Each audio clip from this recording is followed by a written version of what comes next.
Acción de la tarde, el interactivo que marca la diferencia en la radio. Por Palma 90.7 FM. Buenas tardes, doña Emma. Estoy aquí con uno de los sureños que tiene mejor formación histórica, profesor de la Universidad Autónoma de Santo Domingo. Y en el salón de profesores estábamos escuchando el programa, entonces él quiere decir algo con respecto al tema de Pedro Santana y su permanencia o no en el Panteón Nacional. Adelante, profesor. Buenas tardes, bienvenido. Buenas tardes. Sí. Buenas tardes. Buenas tardes. Buenas tardes, queridos amigos, ¿cómo están ustedes? Muy bien, Estamos bien. Un placer escucharle, maestro.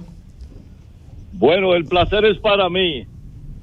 Miren, con respecto a la discusión, a la polémica respecto a los restos de el general Pedro Santana, de si deben estar o no en el Panteón de la Patria, mi posición es que Santana cometió grandes errores, y como hombre histórico que tuvo una participación activa en la fundación del Estado Dominicano, ya ha sido juzgado varias veces. De manera que Santana ha pagado grandemente y con creces los errores que ha cometido.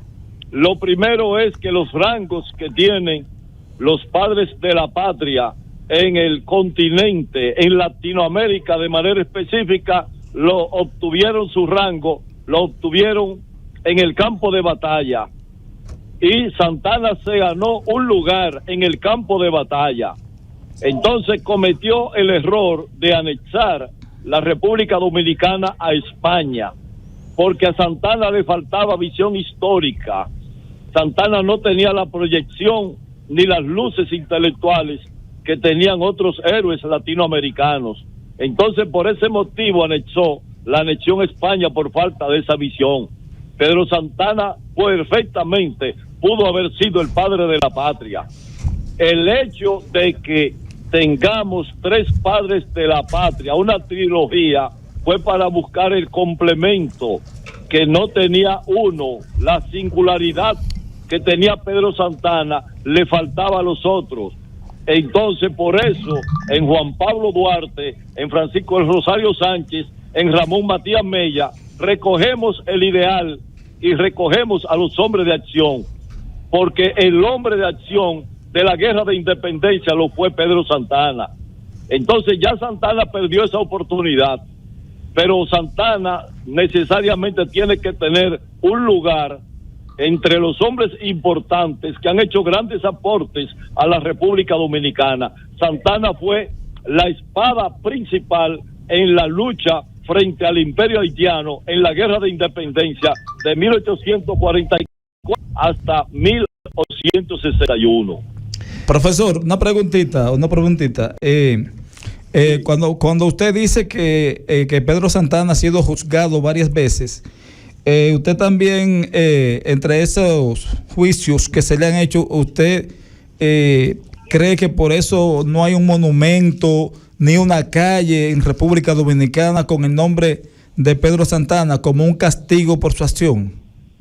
Sí, yo creo que sí. Yo creo que sí, que se le ha castigado, y creo que muchos de los castigos eran merecidos, pero yo creo que castigarlo ahora, extrayendo sus restos del Panteón Nacional, significa ahora cometer una injusticia en contra de él. Profesor. De manera que cuando se fue a escoger un padre de la patria, una sola persona no reunía los méritos, porque la patria, en las condiciones en que tuvimos que establecerla, solamente se podía obtener peleando. Óiganlo bien, peleando. Y Pedro Santana lo que hizo fue pelear. Y lo que estoy diciendo en favor de Pedro Santana no va en desmedro de ninguno de los tres padres de la patria que tenemos, que perfectamente y justamente los tenemos exaltados en la parte más alta, que es el altar de la patria. Profesor, fíjese, sí, hay dos temas singulares, especiales. Este es el caso de las múltiples formas en que Pedro Santana quiso anexar al país, no solamente fue a la nación España, él también, según los historiadores, él también tuvo el deseo de anexar a España en otra vertiente. Pero ese es un tema principal, pero hay otro fundamental. Pedro Santana quizá eliminó, sacó de circulación a más de 10 o 15 o 20 o 30 hombres luchadores por este país en esa época. Mucho por odio, por rencor, como el caso de Antonio Duvergé, otro por temor, por diferentes formas. Yo le pregunto, esos dos elementos, tanto la anexión como la muerte de esos grandes hombres, ¿usted cree que aún con esa gran atrocidad de Santana se merecía estar al lado de esos hombres ilustres que están en el altar de la historia? Lo que pasa es que cuando nosotros colocamos a personas, a sus restos, nosotros lo exaltamos a un monumento. Nosotros no estamos colocando personas para que se miren entre ellos. O sea, a nosotros no nos toca ver las contradicciones que en el ámbito político, dentro de sus virtudes y defectos, pudo haber tenido Pedro Santana con el general Antonio Duvergé. Fue su rol en sentido general. Que ver es que el general Antonio Duvergé ha sido también altamente valorado porque se ganó sus honores en el campo de batalla. Y Pedro Santana, al igual que otros que hoy están exaltados en el ámbito más alto, con sus virtudes y defectos, también cometieron los mismos errores que Pedro Santana. O sea, no solamente Santana, Mella estuvo en una parte de su vida dentro de los que facilitaron, dentro de los que negociaron también la anexión dominicana a España. Igualmente, Francisco del Rosario Sánchez, y algo que lo obligó a él a decir, entro por aquí porque no pude hacerlo por otro lado, pero si alguien preguntara por mi nombre, decir que soy la bandera nacional, era porque en ese momento se decía que él tenía ámbitos de tratados de entendimiento con los haitianos en ese momento. O sea, de una u otra manera, a todos los hombres en su quehacer público en la vida le han cuestionado, y Santana no es una excepción. Lo único que quiero decirle es que a Santana le han juzgado ya varias veces. Sí. Y cuando se tocó escoger a un padre de la patria, uno de los nombres que tuvo más disputado ahí fue el de Pedro Santana.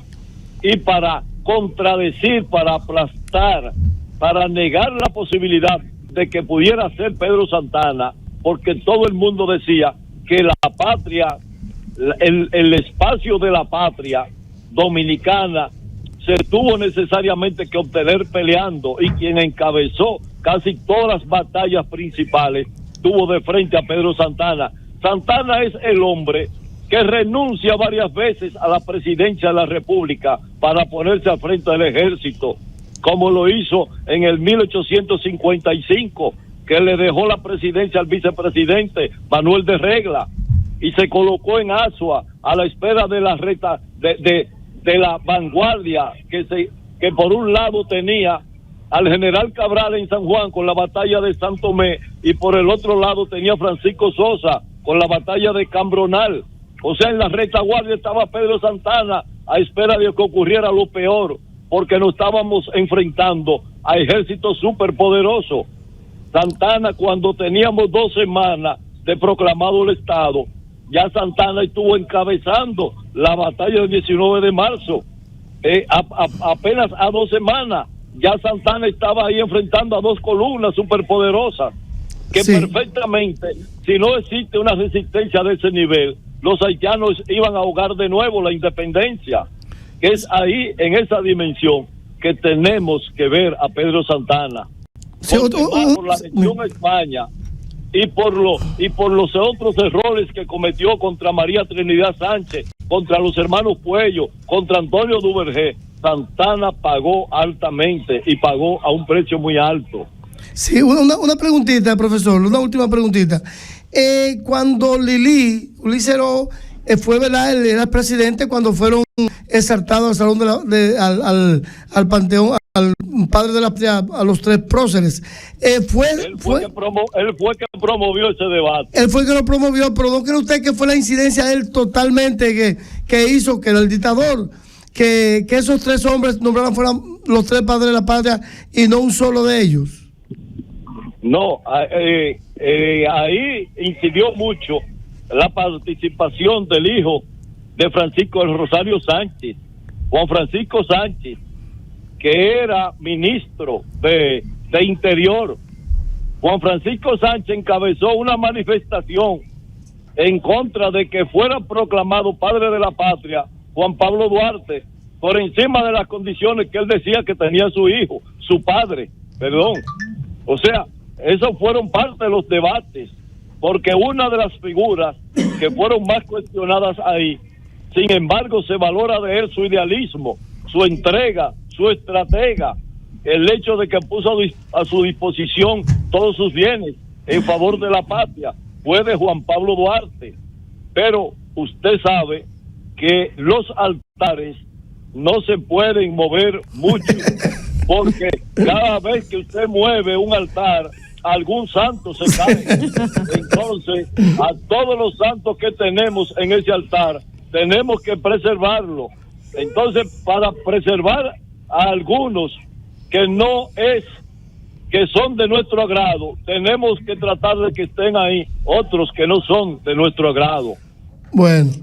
Muchísimas gracias, maestro. Qué magistral exposición, por su importante aporte a este programa y a la audiencia y también a las personas que nos pueden ver a través de el canal 57 y nuestro canal de YouTube de Empresas Radiofónicas. Al doctor Carlos Julio Félix Vidal, como siempre, con grandes aportes de formación, de educación para este programa y la audiencia de Acción de la Tarde. Vamos a una pausa y en un momento retornamos con más.